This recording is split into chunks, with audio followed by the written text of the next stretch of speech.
लाभ और हानि। तो ये हमारी दूसरी क्लास है।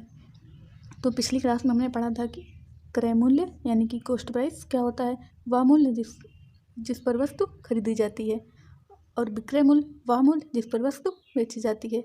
और हमें लाभ कब होगा, जब क्रय मूल्य कम होगा और विक्रय मूल्य ज़्यादा होगा तो हमें लाभ होगा।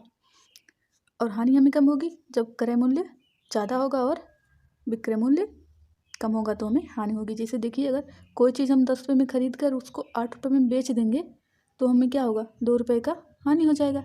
यानी कि जो CP है वो 10 है और SP जो है वो 8 है। तो यानी कि CP ज़्यादा होगा और SP कम होगा तो हमें हानि होगी। और हमें जाना था कि अंकित मूल्य क्या होता है, यानी कि मार्केट रेट प्राइस। इसको हम सूची मूल्य भी कह सकते हैं। अब देखिए,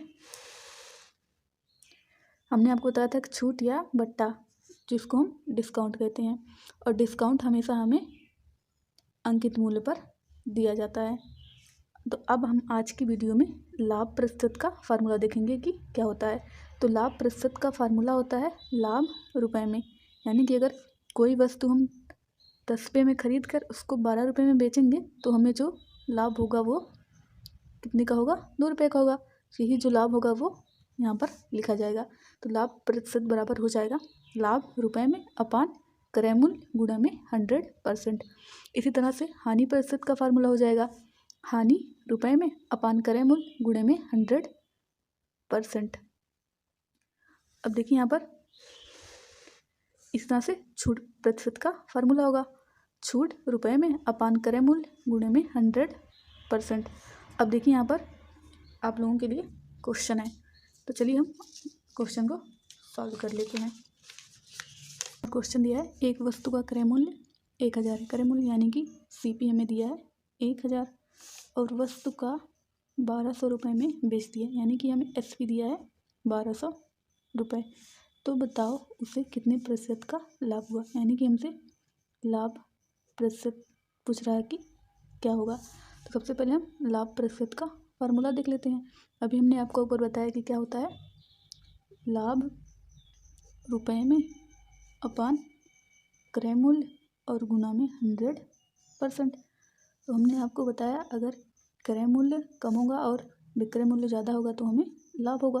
तो देखिए यहाँ पर लाभ क्या हो जाएगा, क्रय मूल्य विक्रय मूल्य 1200 और उसको हम 1000 में, तो हमें कितने का लाभ होगा, 0 से 0, 0 से 0 और 2 से 0 गया 2 और 1 से कैंसिल हो जाएगा। तो यहाँ हमें लाभ होगा 200 रुपये का।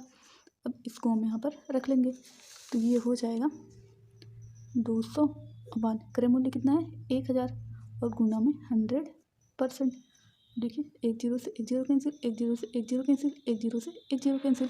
तो हमें जो लाभ प्रतिशत मिला वो कितना मिला, 20% का। और ये हमसे पूछ रहा था तो ये हमारा आंसर हो जाएगा।